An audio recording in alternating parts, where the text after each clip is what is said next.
Good morning.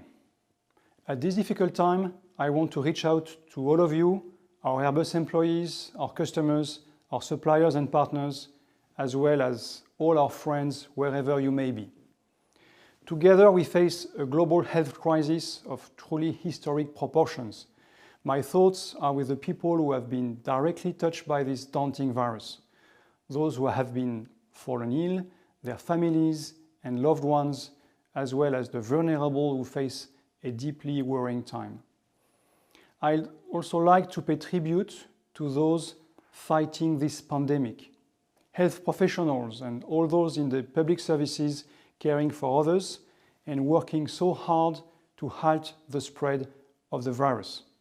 Thank you. Thank you as well to all others in the rest of the society that keep acting in those difficult conditions for the general interest. At Airbus, our priority is to support those efforts while keeping our employees safe.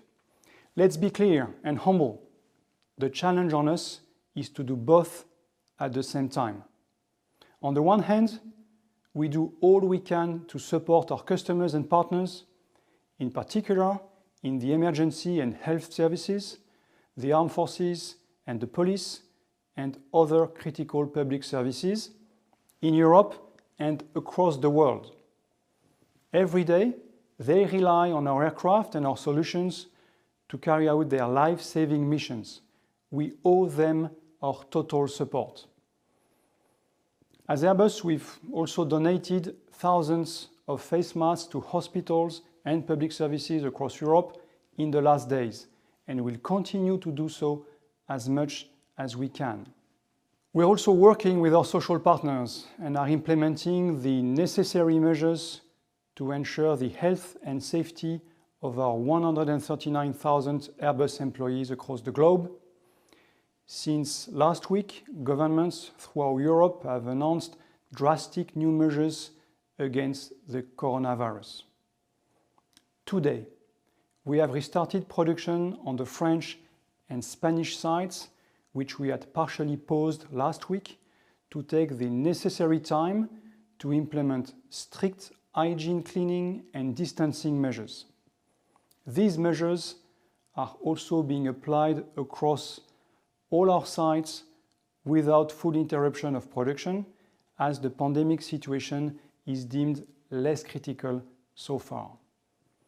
For other non-production activities, we continue home working measures where possible, and step by step, these employees will return to the office where and when appropriate health measures are implemented to secure all working environments.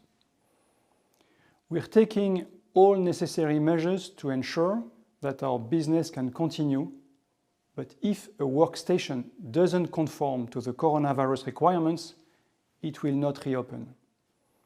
At the beginning, production efficiency may be low, even sometimes very low. It's okay. We'll recover efficiency later.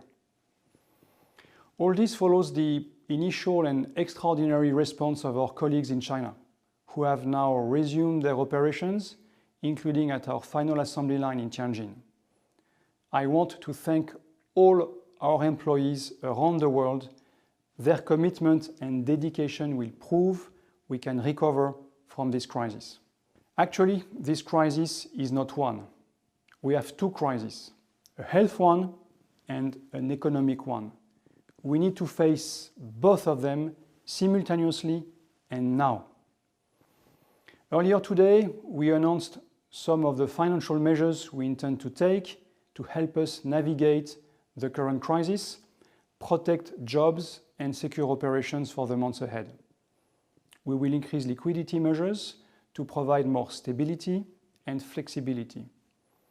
At the same time, we'll focus on the resilience and management of our backlog while supporting our airline customers heavily impacted by this crisis.